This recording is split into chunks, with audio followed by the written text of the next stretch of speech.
की सत्तेच्या पुढे काहीच नाही. इतकी काय घाई झाली.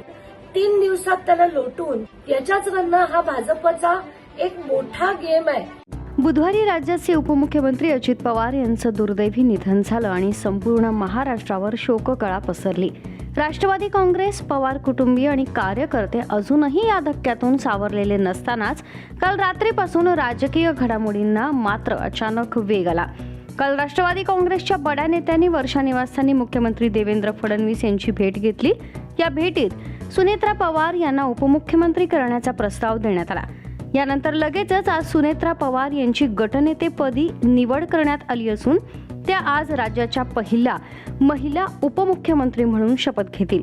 मात्र अजितदादांच्या निधनाचा दुखावटा अजून संपलेला नसताना इतकी घाई का करण्यात येत आहे, असा सवाल आता राज्यभरातून उपस्थित केला जातोय. याच पार्श्वभूमीवर सामाजिक कार्यकर्त्या अंजली दमानिया यांनी ट्विट करत थेट सवाल उपस्थित केलाय. अजितदादा गेल्यानंतर शपथविधीची इतकी घाई का? यामागे नेमकं कुणाचं राजकीय हित दडलंय? राष्ट्रवादी काँग्रेस हळूहळू संपवली जात आहे, त्यानंतर शिवसेनेलाही दबावाखाली आणलं जाईल, असा आरोप करत त्यांनी भाजपवर थेट निशाणा साधलाय. असं व्हायला नको होतं असं वाटत होतं.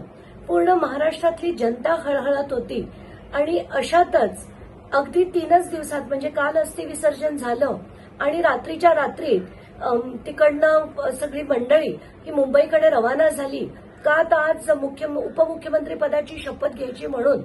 तर कुठेतरी मला हे खटकलं. मला असं वाटतं की सत्तेच्या पुढे काहीच नाही.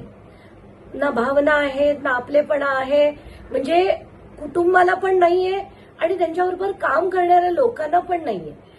3 दिवसात त्याला लोटून पुन्हा सत्तेकडे वाटचाल करावी, सगळं बघून खूप मन अस्वस्थ झालं. कुठेतरी असं वाटतं की सत्ता आलीच असती. उपमुख्यमंत्री जर सुनेत्रा पवार झाल्या असत्या, सगळ्यांनाच आनंद झाला असता की पहिली महिला एक उपमुख्यमंत्री झाली. पण इतकी घाई न करता थोडंसं थांबून जर केलं असतं तर हे जास्त बरं झालं असतं. आत्ताच्या घटकेला भाजपने केलेलं एक मोठं षडयंत्र आहे की सगळ्यांना फोडा. आत्ताच्या आत्ता सुनेत्रा पवारांना शपथ घ्यायला लावा. इतकंच नाही तर त्यांना राष्ट्रीय अध्यक्ष करा त्या पक्षाचं. म्हणजे जर शरद पवारांना यांच्याबरोबर जायचं असेल तर त्यांना हे कुठेतरी उतरतं माप घेऊन त्यांच्याशी चर्चा करावी लागेल. आणि एकदा राष्ट्रीय अध्यक्ष त्यांना जाहीर केलं की सुनेत्रा पवार त्यांना इतकं राजकारणातलं माहीत नाहीये, त्यामुळे त्या कंट्रोलमध्ये राहतीलच. वित्तमंत्री पद त्यांनी स्वतःकडे करून घेतलंय. याच्याच वरनं हा भाजपचा एक मोठा गेम आहे हे सरळ सरळ दिसतंय. आत्ताच्या घटकेला एकीकडे राष्ट्रवादी संपवायची, कारण सुनील तटकरे असो, प्रफुल्ल पटेल असो, ही सगळी मंडळी एका पायावर भाजपात जायला तयार होती आणि आपापसात त्यांच्या मारामाऱ्या लावून द्यायच्या.